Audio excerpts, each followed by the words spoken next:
excusez-nous, mais Dieu est fidèle. Dieu est fidèle. On va continuer quand même. Voilà. Excusez-moi vraiment pour voilà, le désagrément. La pression nous fait trop, comme je le disais tout à l'heure, mais Dieu est fidèle. Voilà. Coûte que coûte, on écoutera ce message et ce message fera du bien à une personne. J'y crois fortement. Et je vais recommencer là où j'étais. Le thème est soyons des modèles. Alléluia. Et quand on parle de modèle, on parle de quelqu'un quelqu'un à qui on aimerait ressembler. Quand on parle de modèle, on parle de quelqu'un sur qui on peut compter. Quand on parle de modèle, on parle d'une personne que lorsqu'on voit cette personne, on voit quelque chose de spécial. On voit quelque chose d'extraordinaire. On voit quelque chose qui nous attire et qui nous donne l'envie d'être et de faire ce que cette personne fait. Alléluia. C'est pourquoi je vais encore relire le passage qui nous maintient ce soir, qui est Actes chapitre 3, le verset 1er que je relis s'il vous plaît. La Bible dit que Pierre et Jean montaient ensemble au temple à l'heure de la prière. Et c'était la 9e heure. Il y avait un homme boiteux de naissance qu'on portait et qu'on plaçait tous les jours à la porte du temple appelé la Belle pour qu'il demande l'aumône à ceux qui entraient dans le temple. Cet homme, voyant Pierre et Jean qui allaient y entrer, leur demanda de l'aumône. Pierre, de même que Jean, fixa les yeux sur lui et lui dit, « Regarde-nous. » Il les regardait attentivement, s'attendant à recevoir de quelque chose. Alors Pierre lui dit, « Je n'ai ni or, ni argent, mais ce que j'ai, je te le donne. Au nom de Jésus-Christ de Nazareth, lève-toi et marche. » Et le prenant par la main droite, il le fit lever, et au même instant, ses pieds et ses chevilles devinrent fermes. D'un saut, il fit debout, il se mit à marcher, il entra avec eux dans le temple, marchant, sautant et louant Dieu. Alléluia.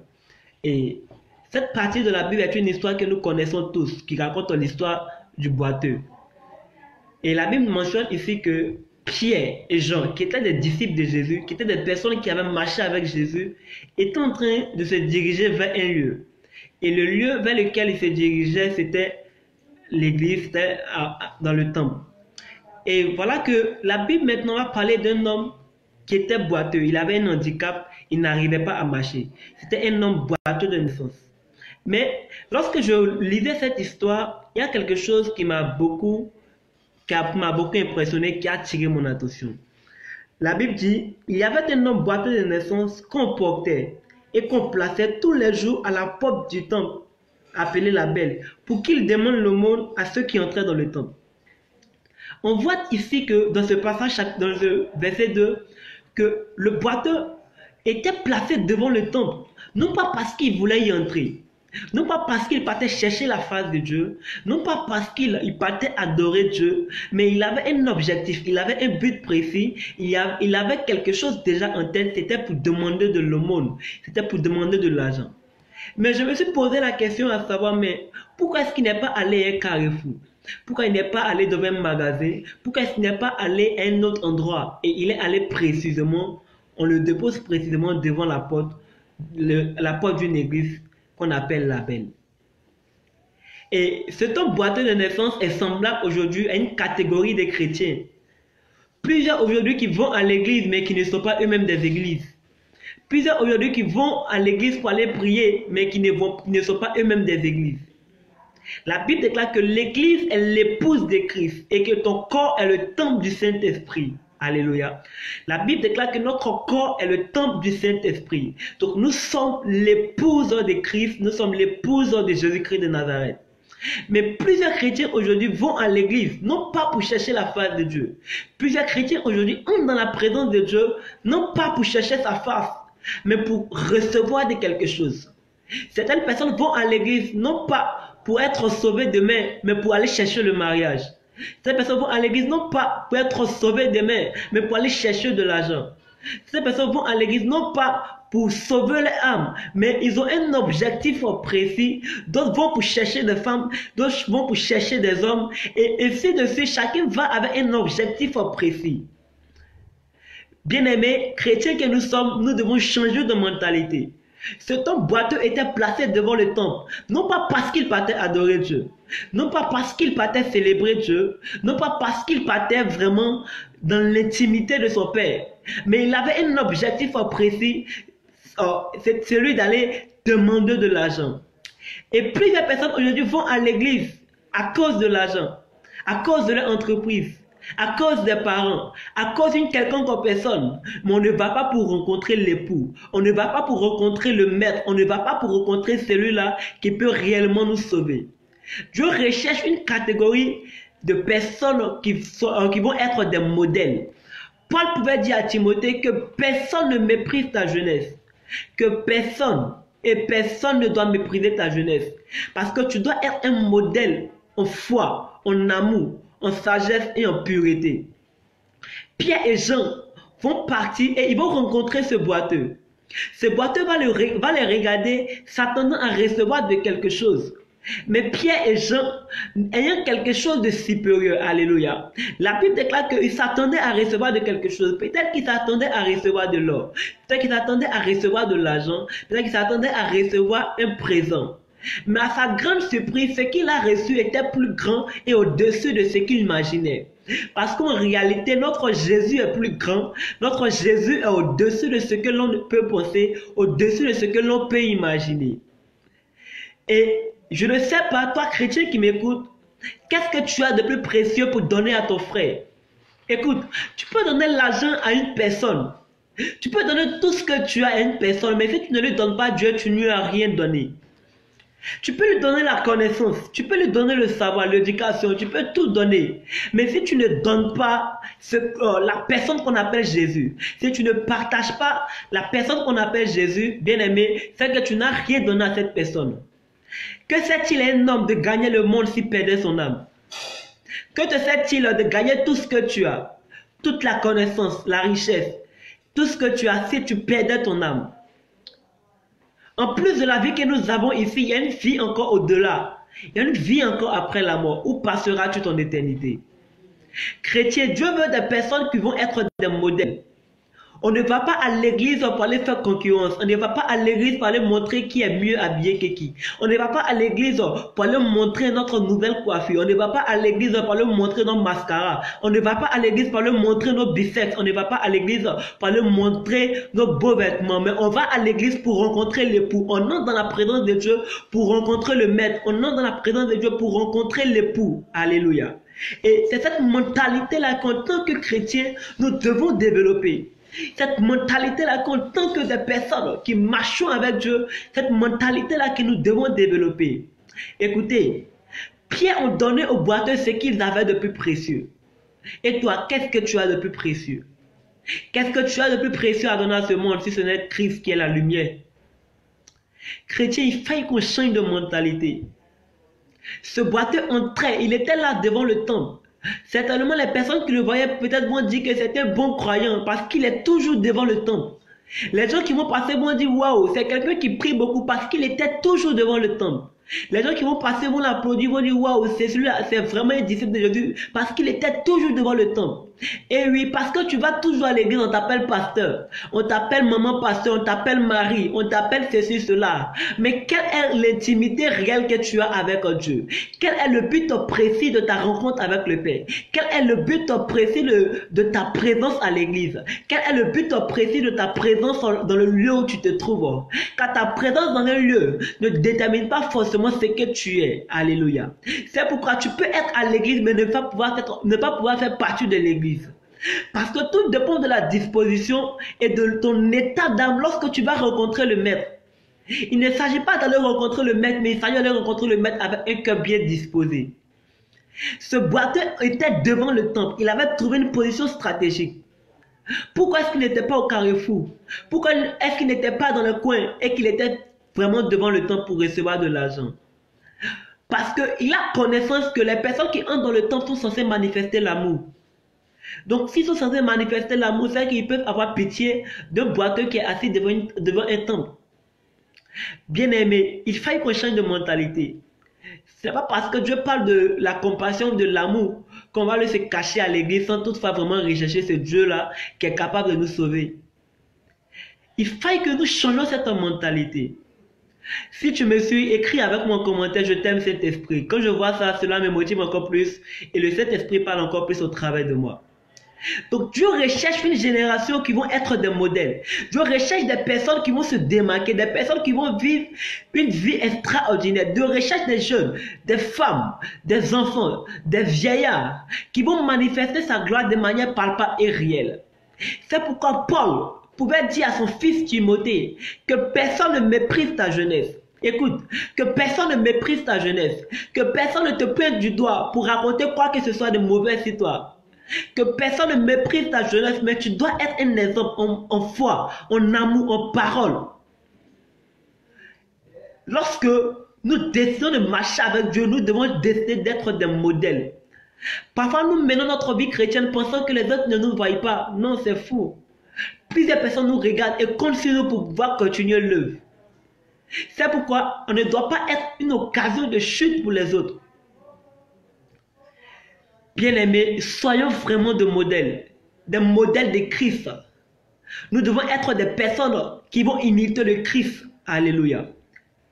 Lorsqu'on a entendu parler des chrétiens, c'était des personnes que lorsqu'on a vu dans la gestuelle, dans la manière de parler, la manière de faire, on a vu le caractère de Christ, on a vu Christ qui était en train de marcher sur la terre. Bien-aimé, est-ce que tu as ce caractère-là? Qu'est-ce qui en toi t'empêche d'être un modèle dans ta génération? T'empêche d'être un modèle de Christ, t'empêche d'être un modèle d'humilité. Qu'est-ce qui t'empêche? Il faille que tu puisses prendre une résolution aujourd'hui pour dire, je dois être un modèle. Je dois marcher dans la sanctification. La consécration doit être mon habit. L'amour doit être ma respiration. Et la foi doit être le souffle de vie que j'ai.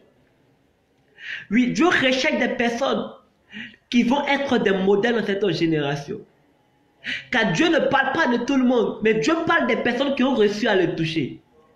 Dieu parle de toi lorsque tu as réussi à le toucher. La Bible nous parle de Job. Dieu parle de Job à Satan. Et Dieu dit à Satan, regarde mon fils. Quand est-ce que Dieu te pointera du doigt pour dire, regarde mon fils, et Dieu te fera des éloges? Dieu te fera des éloges à condition que toi-même, tu as fait l'éloge de Dieu. À condition que tu as touché Dieu de manière extraordinaire, de manière palpable et réelle. Chrétiens, nous devons être des modèles dans cette génération. Cette génération dépravée, cette génération corrompue, où le péché bat son plein, où le péché prend une ampleur, de l'ampleur et de manière exagérée, où le péché croît de manière exponentielle. Bien-aimés, nous devons être des exemples.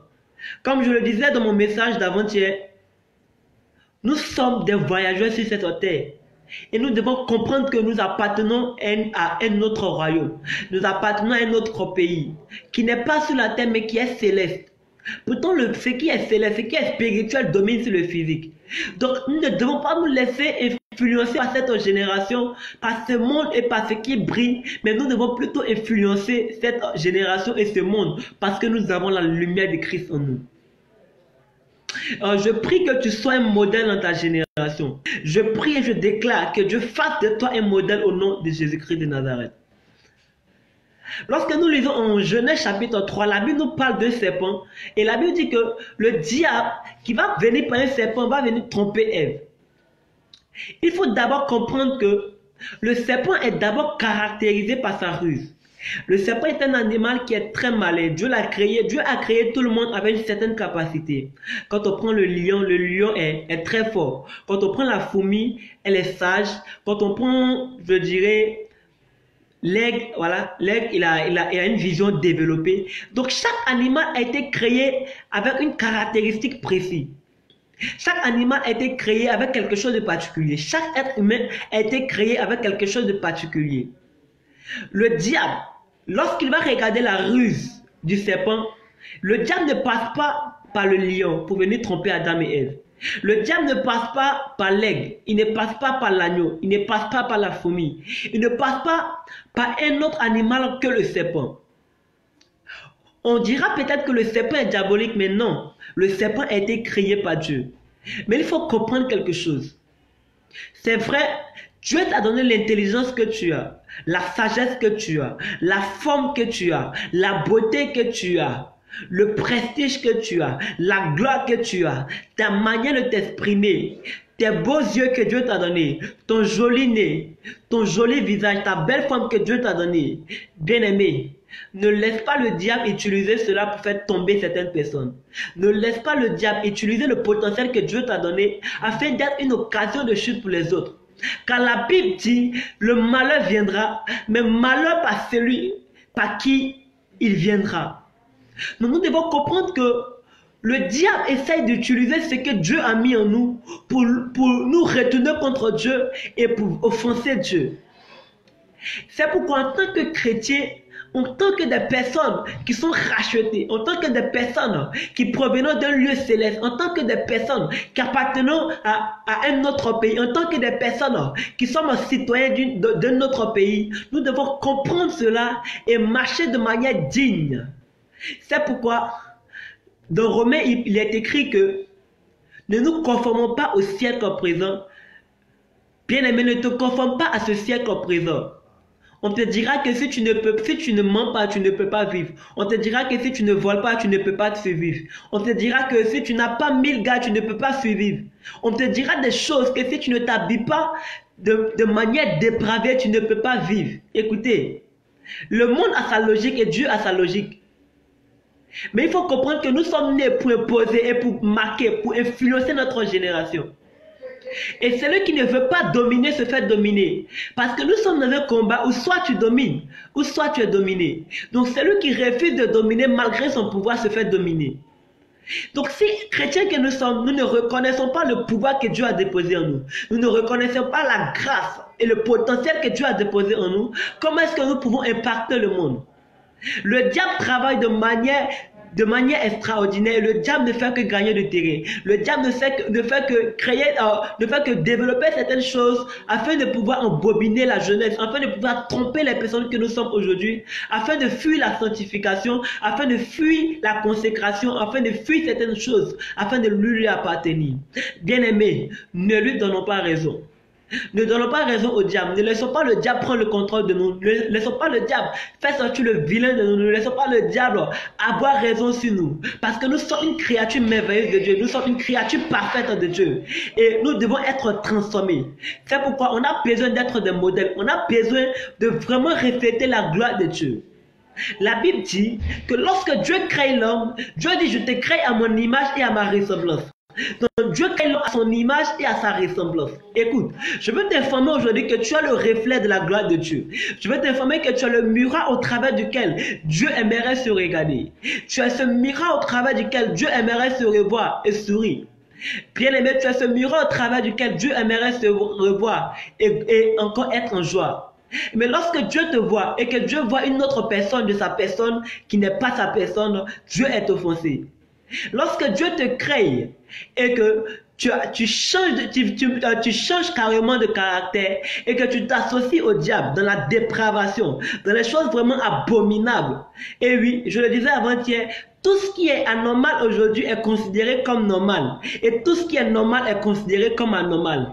Aujourd'hui, il est difficile aujourd'hui de vraiment voir quelqu'un, peut-être une jeune fille qui n'a pas connu le sexe. Et aujourd'hui, on a honte. Certaines jeunes filles aujourd'hui qui n'ont pas connu le sexe, aujourd'hui, ont honte de dire: je suis vierge. De toute façon, aujourd'hui, on honte de dire: je suis puceau. Pourquoi? Parce que aujourd'hui, si tu dis ce genre de choses, on va se moquer de toi.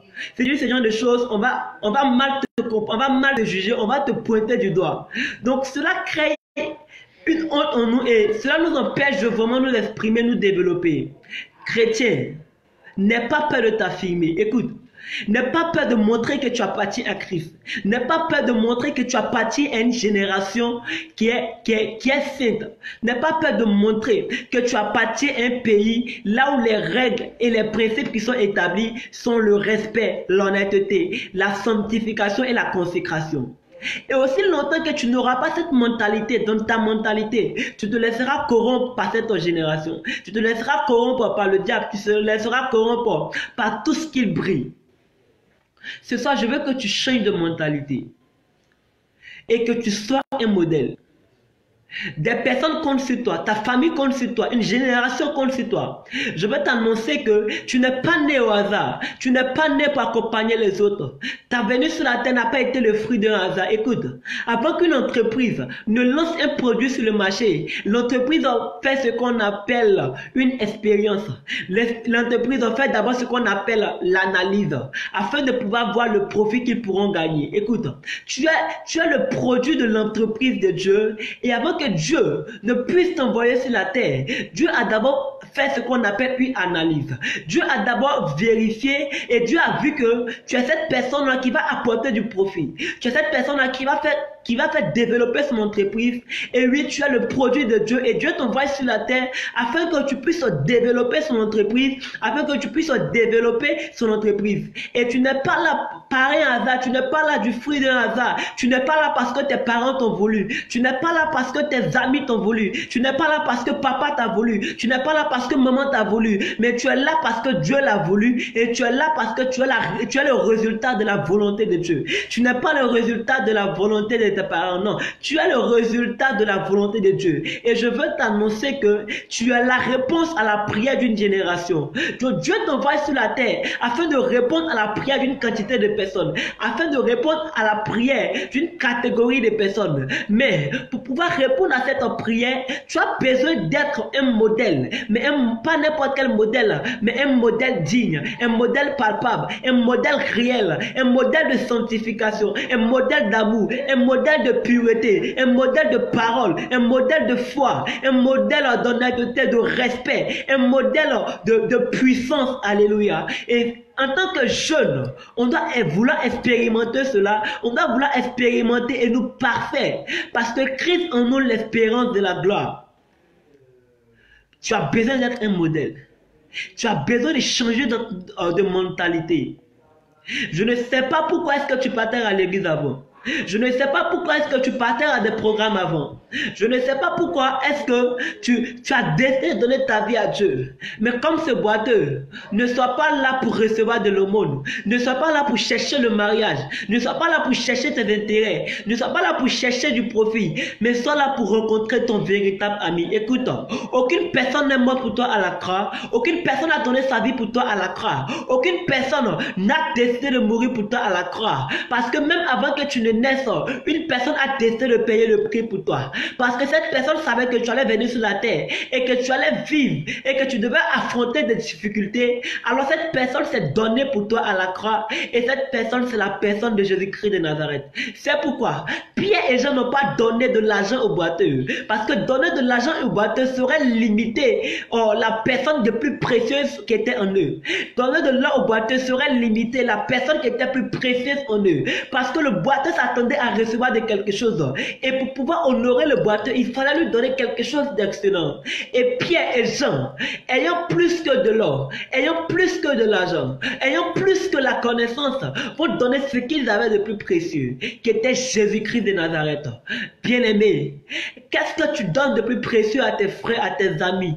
Qu'est-ce que tu donnes de plus précieux à tes cousins? Qu'est-ce que tu donnes de plus précieux à ta famille? Écoute, tu dois être un modèle. C'est pourquoi tu dois partager Jésus-Christ de Nazareth. Je disais avant-hier que Jésus-Christ de Nazareth n'est pas la propriété privée de quelqu'un. C'est pourquoi tu dois te lever afin de pouvoir le partager. Le diable est en train de gagner du terrain. Le diable est en train de gagner du terrain. Et plusieurs personnes sont en train de partir en enfer. Plusieurs personnes sont en train de remplir l'enfer. Mais nous, chrétiens que nous sommes, qu'est-ce que nous faisons? On a besoin d'être des modèles. Lorsque Christ partait, il a dit allez. Allez faire de toutes les nations des disciples. Il nous demande d'aller. Il ne nous demande pas de nous asseoir et de planifier. Non, il nous demande d'aller. Alléluia. Écoute, Pierre, lorsqu'il a reçu la puissance du Saint-Esprit, n'est pas resté muet. Écoute, Pierre qui a régné Jésus, lorsqu'il a reçu la puissance du Saint-Esprit, il est sorti parmi la foule. Il a parlé et 3000 personnes se sont converties. Tu as besoin de te lever afin de partir parler de Christ. Tu as besoin de te lever afin d'être un modèle.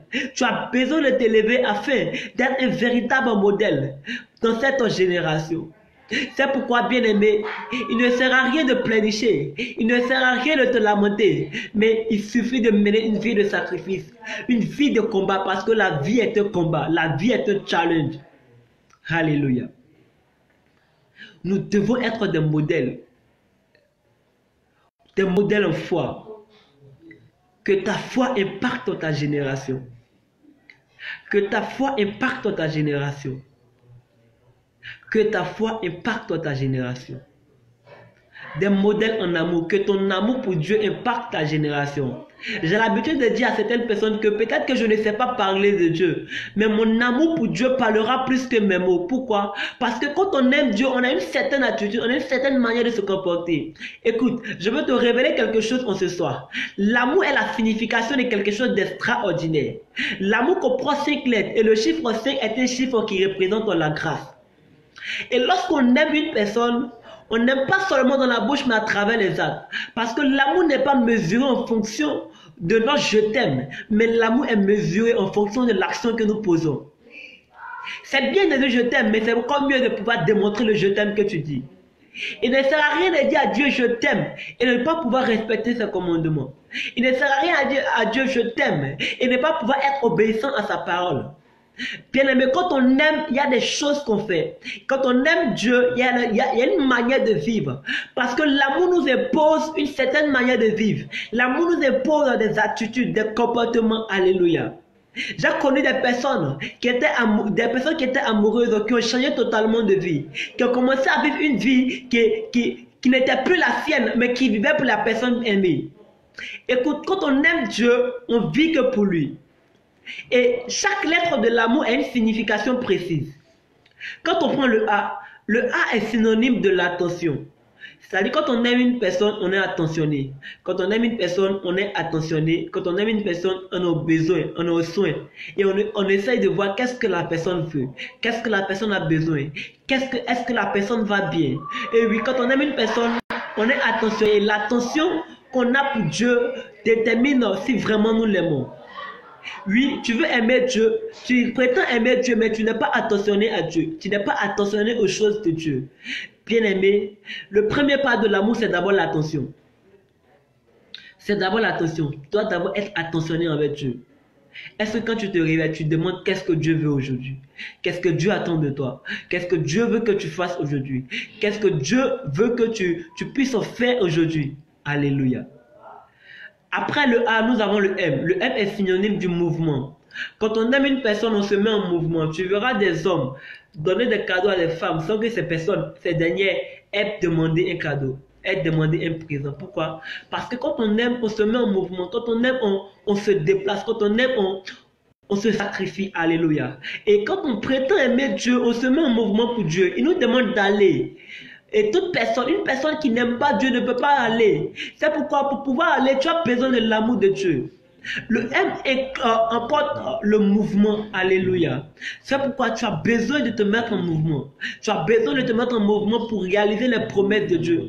Tu as besoin de te mettre en mouvement pour réaliser les promesses de l'Éternel. Tu as besoin de te mettre en mouvement pour réaliser les commandements de l'Éternel. Tu as besoin de te mettre en mouvement pour réaliser ce que l'Éternel te dit. Alléluia. Le O est synonyme de l'originalité. En réalité, quand on aime une personne, on ne fait pas semblant. Quand on aime une personne pour de vrai, on est original. On est soi-même. On n'essaye pas de copier une personne qu'on n'est pas, mais on est naturel. Et oui, quand on aime Dieu pour de vrai, on n'est pas hypocrite. Quand on aime Dieu pour de vrai, on ne mène pas une double vie. Quand on aime Dieu pour de vrai, on n'est pas marié à des dieux étrangers. Quand on aime Dieu pour de vrai, on n'est pas marié à une femme étrangère. La femme étrangère peut être pour toi le péché. Le Dieu étranger peut être pour toi l'idolâtrie. Le Dieu étranger peut être pour toi la fornication. Et oui, quand on aime Dieu, on est original, on est vrai. Alléluia. Le U est synonyme de l'union. En réalité, quand on aime une personne, on finit par être uni à cette personne. Et oui, quand on aime Dieu, on finit par être unis en Dieu. Christ pouvait dire que je suis dans le Père et le Père est en moi. Alléluia. Et toute personne qui accepte Jésus, sa vie est cachée en Jésus-Christ de Nazareth.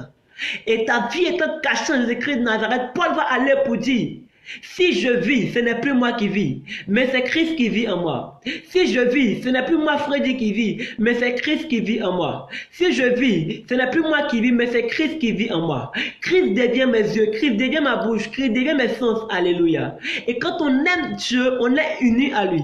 Quand on aime Dieu, on finit par former un avec lui. Quand on aime Dieu, on finit par être rattaché à lui. Quand on aime Dieu, on finit par être accroché à lui. Quand on aime Dieu, on finit par dépendre de lui et non de nous-mêmes. Quand on aime Dieu, on finit par vraiment demeurer avec lui. Alléluia. Le R est synonyme de la ressemblance. Alléluia. La Bible dit que Dieu nous a créé à son image et à sa ressemblance. Vous verrez deux personnes marcher ensemble, on dira qu'ils se ressemblent. Pourquoi? À cause de l'amour qu'ils ont développé en eux. En réalité, quand tu développes ta présence dans la présence de Dieu, le parfum de Dieu se finit par se faire sentir sur toi. C'est pourquoi une personne qui développe sa présence dans la présence de Dieu finit par marcher comme Dieu veut, finit par avoir le caractère de Dieu qui lui est imposé, non pas parce qu'il veut, mais qui a été quelque chose, je dirais, d'inné en lui. Quand on aime Dieu, on finit par lui ressembler. C'est pourquoi Christ, lorsqu'on va demander à Christ quel est le plus grand commandement, il va dire: tu aimeras l'Éternel ton Dieu de tout ton cœur, de toute ton âme, de toute ta force et de toute ta pensée. Il dit: tu aimeras l'Éternel ton Dieu.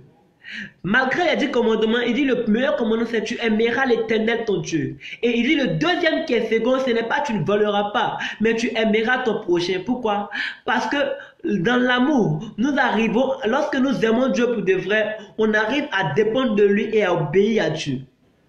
Nous devons être des modèles. Mais pour être un véritable modèle, ton amour pour Dieu doit aller à un certain niveau. Pour être vraiment des modèles, ton amour pour Dieu doit aller à un autre niveau.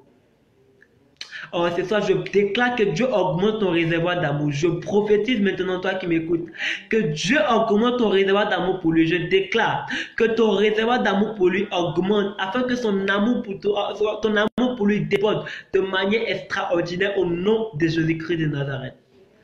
Paul demande aussi à Timothée d'être un modèle en foi.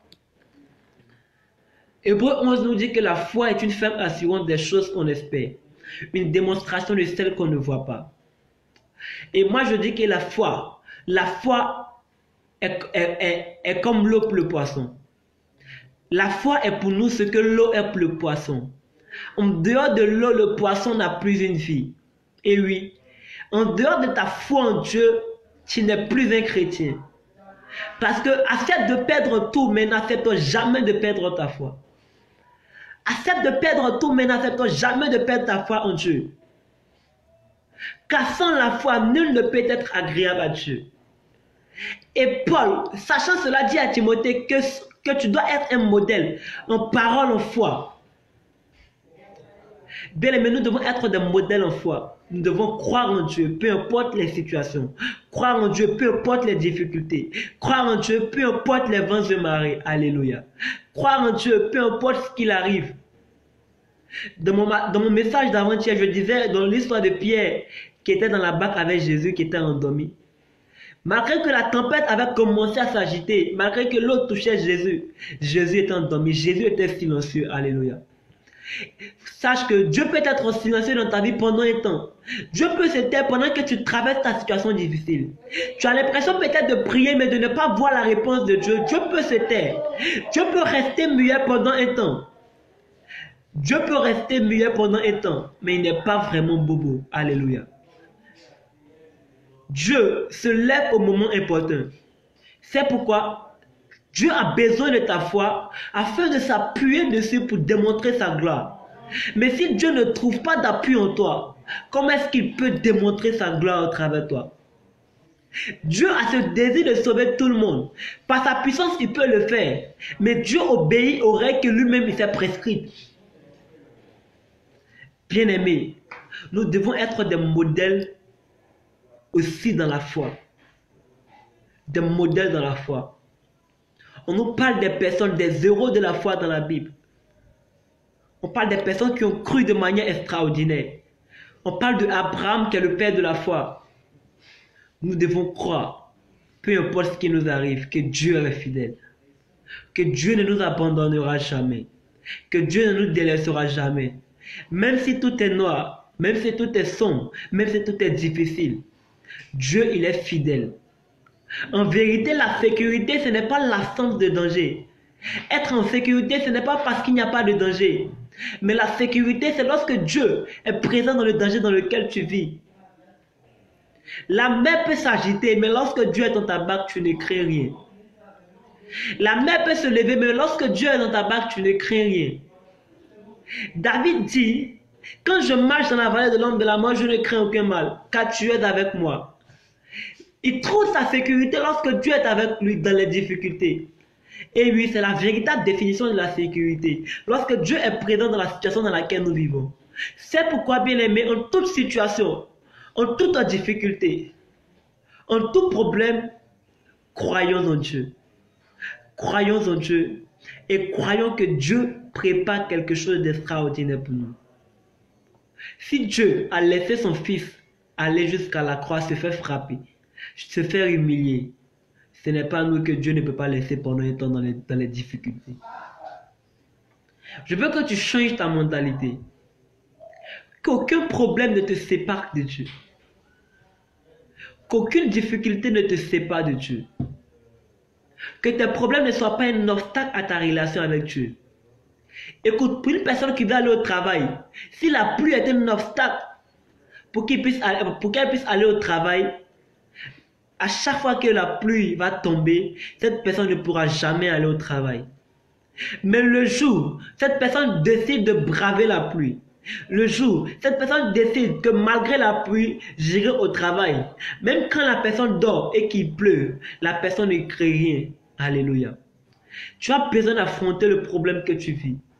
Tu as besoin d'affronter ta situation. Mais pour cela, tu as besoin de garder la foi. Tu as besoin de garder la foi comme Paul. Tu as besoin de garder la foi comme Christ. Tu as besoin de garder la foi afin d'être un véritable modèle. Il dit que personne ne méprise ta jeunesse, mais sois un modèle en foi, en amour, en sagesse, en pureté.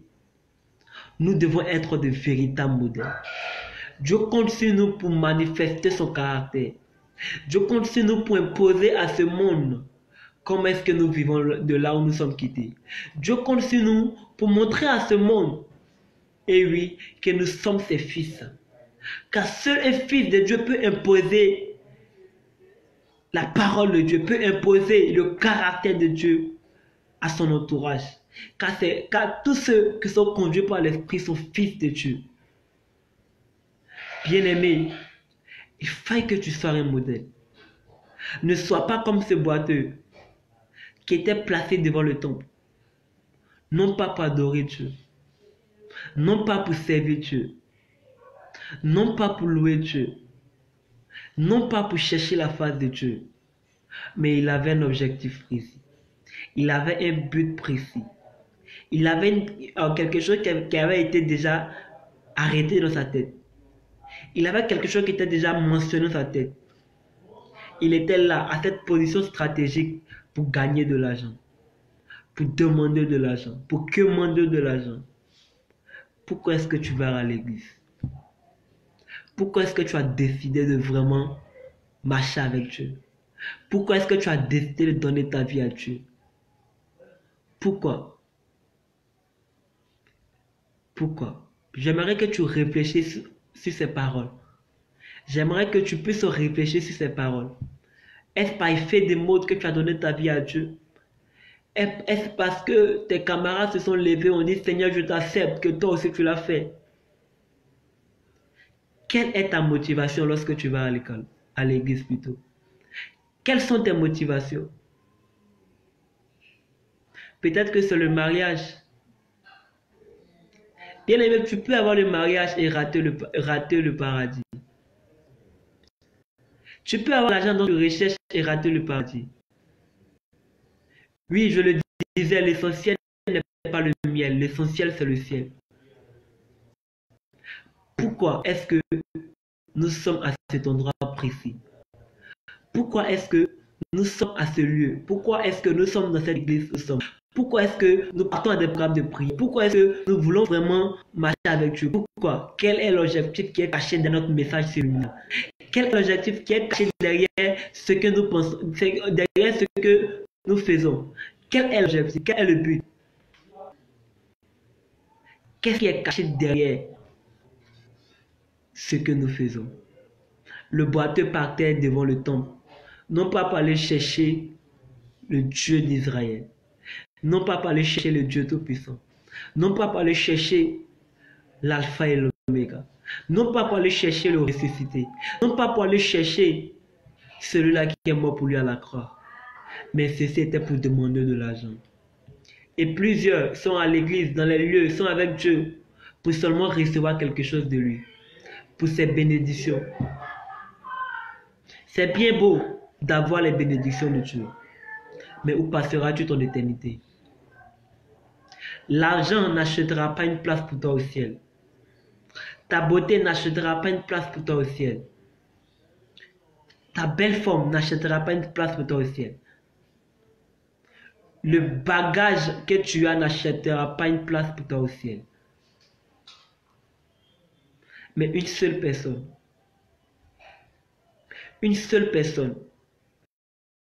a cette possibilité de te garantir cette place. Une seule personne a cette possibilité de te faire entrer.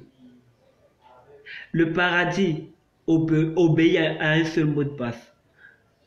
Le paradis obéit à un seul mot de passe. Le paradis est une équation qui a une seule solution. Le paradis est une équation qui n'a pas de solution, qui n'a pas trois solutions, mais qui a une seule solution. Et cette personne, c'est la personne de Jésus-Christ de Nazareth. C'est pourquoi j'aimerais que toi qui m'écoutes, peut-être que tu n'as pas encore fait la paix avec le Seigneur. Peut-être que tu n'as pas encore donné réellement ta vie à Dieu. J'aimerais t'interpeller et te dire de vraiment l'accepter. Moi, je l'appelle mon meilleur ami. Moi, je l'appelle mon ami de toujours, mon compagnon de route. Dieu veut se révéler à toi, mais quel est l'état de ton cœur? Dieu veut faire de toi un modèle pour cette génération, mais quelle est la disposition de ta vie? Dieu recherche des personnes avec qui il marchera. Dieu recherche des personnes avec qui il démontrera sa puissance de manière palpable. Oui, Dieu cherche des personnes qui vont dépendre de lui. Cette personne que Dieu recherche, ce n'est pas une autre personne, c'est toi qui m'écoutes. Oui, c'est toi qui m'écoutes. Oui, c'est toi Marie. Oui, c'est toi Jean. Oui, c'est toi Franck. Oui, c'est toi Claude. Oui, c'est toi. Pendant que tu m'écoutes, c'est de toi que l'Éternel parle. Et par ma voix, l'Éternel, Dieu est en train de frapper à la porte de ton cœur. Par ma voix, Dieu t'appelle à changer de vie. Par ma voix, Dieu t'appelle à revoir tes motivations. Par ma voix, Dieu t'appelle à changer de caractère. Par ma voix, Dieu t'appelle à quitter cet état colérique dans lequel tu étais. Par ma voix, Dieu t'appelle à quitter l'orgueil, à quitter le mensonge, à quitter la position dont tu étais, afin de passer de l'autre bord. Tu as besoin d'être un modèle de Christ dans ta génération. Christ revient bientôt. Dans quelle position, dans quelles conditions, dans quelle disposition, dans quel état viendra-t-il te retrouver? J'aimerais que tu médites sur ces paroles et que tu puisses prendre une résolution. Tu puisses prendre une résolution maintenant. Christ t'appelle par ma voix. Christ t'appelle par ma foi. Il aimerait que tu sortes de la vie de débauche dans laquelle tu étais. Que tu sortes de cette vie de dépravation. Cette vie abominable. Cette vie qui ne glorifie pas son nom. Christ veut que tu sortes de cela afin d'être un modèle. Le diable te fait croire que tu ne peux pas vivre la sanctification, que tu ne peux pas vivre la consécration, te fait croire que tu ne peux pas aimer Dieu au-delà, te fait croire que tu ne peux pas réellement respecter les commandements de Dieu. Écoute, ne laisse pas le diable avoir raison sur toi. Essaye mon Jésus-Christ de Nazareth et crois-moi, tu ne seras pas dessus. Essaye-le et crois-moi, tu ne seras pas dessus. Car mon Jésus n'a jamais gâté son nom. Jamais de la vie. Je te parle de manière sincère, je te donne un conseil. Accepte Jésus et marche avec lui. Peut-être que tu l'as fait, mais que ta vie soit un exemple. Que ta vie reflète la gloire de Christ. Que ta vie reflète la sanctification. La Bible dit que quand sans la sanctification, nul ne verra le Père. Sans la sanctification. Quel est l'état de ton cœur? Quelle est la situation de ton cœur? Ne sois pas un modèle en rancune. Ne sois pas un modèle en injure. Ne sois pas un modèle en bêtise. Sois un modèle en foi. Sois un modèle en pureté. Sois un modèle en parole. Sois un véritable modèle dans ta génération. Ne sois pas un modèle en parole. Ne sois pas un modèle dans la vie de débauche. Ne sois pas un modèle en injure. Mais sois un modèle de Christ dans ta génération. C'est pourquoi libère toutes ces rancunes qui sont cachées dans ton cœur et laisse Dieu y pénétrer. Enlève la colère et laisse Dieu y pénétrer. Enlève le vol et laisse Dieu y pénétrer. Enlève tout ce qui empêche Dieu d'entrer dans ta vie. Dieu veut faire de toi un modèle. Job fut un modèle. David fut un modèle. Et toi? Tu peux aussi y arriver. J'y crois fortement. Tu as seulement besoin de croire. Tu as seulement d'une sainte colère. Tu as seulement besoin de vraiment dire, Seigneur, je veux refléter ta gloire. Tu as vraiment besoin de te lever et dire au diable que il t'a trop maintenu dans la captivité. Il t'a trop maintenu dans la bassesse. Il t'a trop maintenu en bas de l'échelle. Il t'a trop maintenu en arrière. Mais il est temps, parce que tu te lèves pour démontrer la gloire de Dieu. Il faille que par ta vie, des personnes s'agenouillent devant ton Dieu afin de le glorifier. Il faille que par ta vie, on puisse dire que ton Dieu est un Dieu d'amour. Il faille que par ta vie, on puisse se prosterner devant ton Dieu. Il faille que par ta vie, on puisse comprendre que ton Dieu est le véritable, l'unique Dieu. Alléluia. Tu dois comprendre cette révélation que je te donne aujourd'hui. Nous devons être des modèles de Jésus, des modèles de Christ de notre génération, des modèles de Christ, des modèles de Christ. Alléluia. Que Dieu fasse de toi un modèle au nom de Jésus. Je prophétise que là où ta foi avait baissé, je déclare que ta foi devient ferme et inébranlable au nom de Jésus. Je déclare que ta foi renversera les montagnes de ta vie. Je déclare que ton amour pour Dieu surpassera tes problèmes. Écoute, l'amour que Dieu a pour nous est tellement grand, est tellement vaste, est tellement profond, est tellement puissant. Alléluia. Il faille que nous puissions l'aimer de tout notre cœur. Il faille que nous lui dédions notre vie, notre jeunesse. Sacrifie aujourd'hui afin que demain soit meilleur.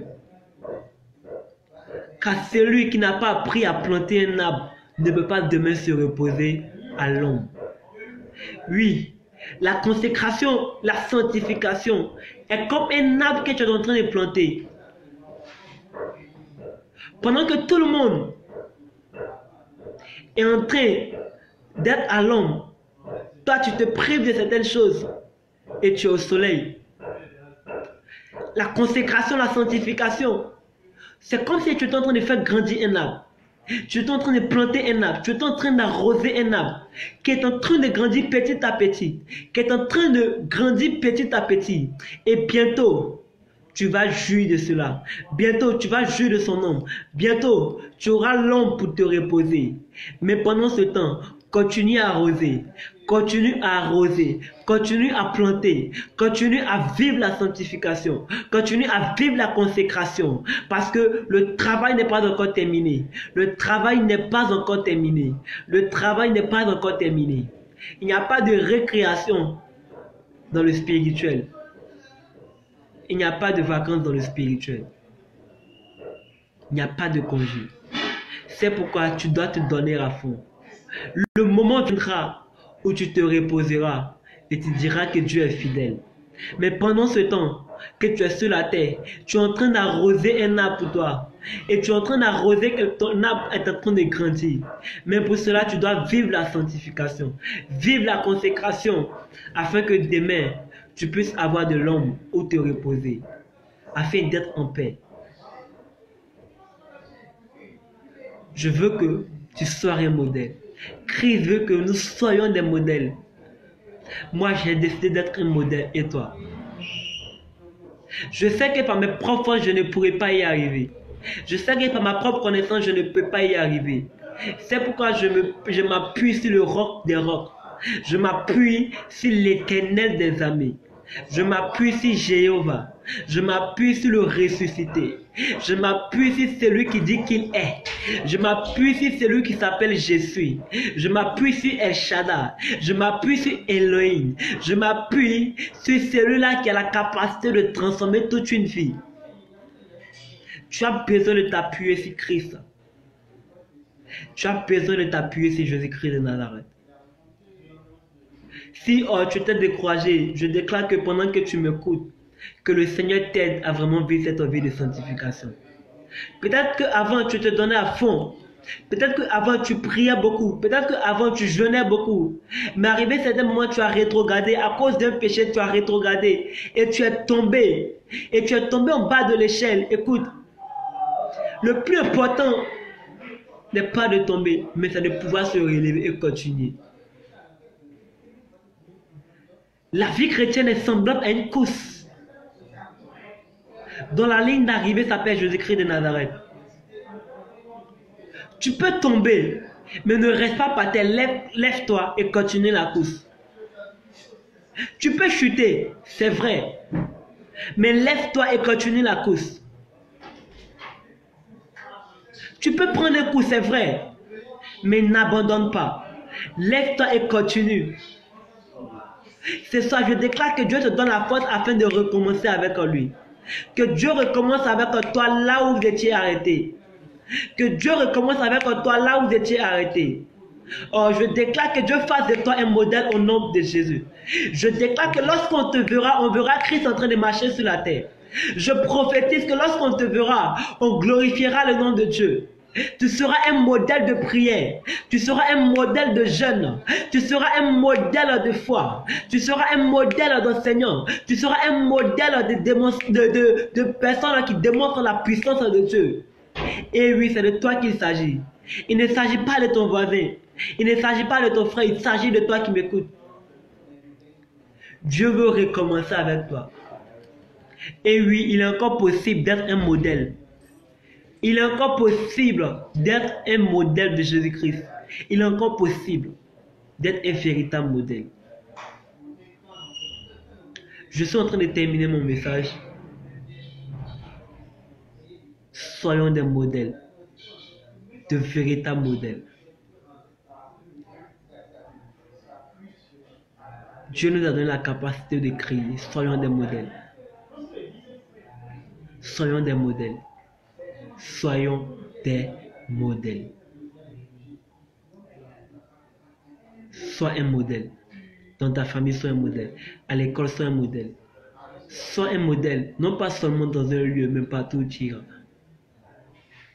Sois un modèle de Jésus-Christ de Nazareth.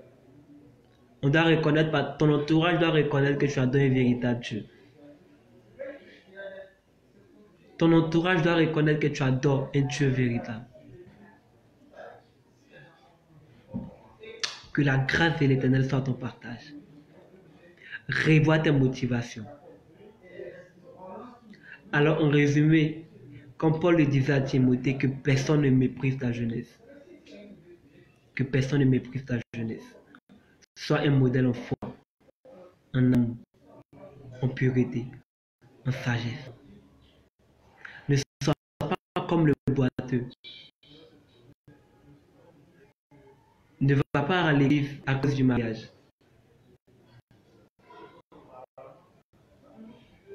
Ne va pas à l'église à cause de ta soif terrestre. Mais va à l'église pour rencontrer l'époux. Va à l'église pour adorer l'époux. Va dans la présence de Dieu. Non pas d'être pressé pour recevoir les rémas pour faire tomber les gens. Non. Va dans la présence de Dieu pour toi-même être transformé. On est impacté pour impacter. Parce que ton impact dépend du pacte que tu as avec le Dieu de l'impact. Quel est ton pacte avec le Dieu de l'impact? Parce que si Dieu ne t'a pas impacté, tu ne pourras pas impacter. Si Dieu ne t'a pas touché, tu ne pourras pas toucher. Si Dieu ne t'a pas sauvé, tu ne pourras pas sauver. On ne donne que ce qu'on a. On ne dit que ce qu'on a expérimenté. Oui. Laisse Dieu te transformer. Peut-être que tu m'écoutes, tu avais des motivations autres que chercher la face de Dieu. Peut-être que tu es parti dans cette église à cause de ton mal de pied, à cause de ton mal de cœur. Tu es parti dans cette église parce que tu as entendu que l'homme de Dieu fait des miracles. Tu n'as pas entendu que Dieu visite. Tu es parti à l'église, tu as entendu que l'homme de Dieu donne des révélations avec précision. Et oui, tu es parti là-bas pour rencontrer l'homme de Dieu, mais pas pour rencontrer Dieu. Bien-aimé, revois tes motivations. Revois tes motivations. Il n'est pas encore tard. Il n'est pas encore tard. Ce message est un message d'interpellation. Nous devons être des véritables modèles.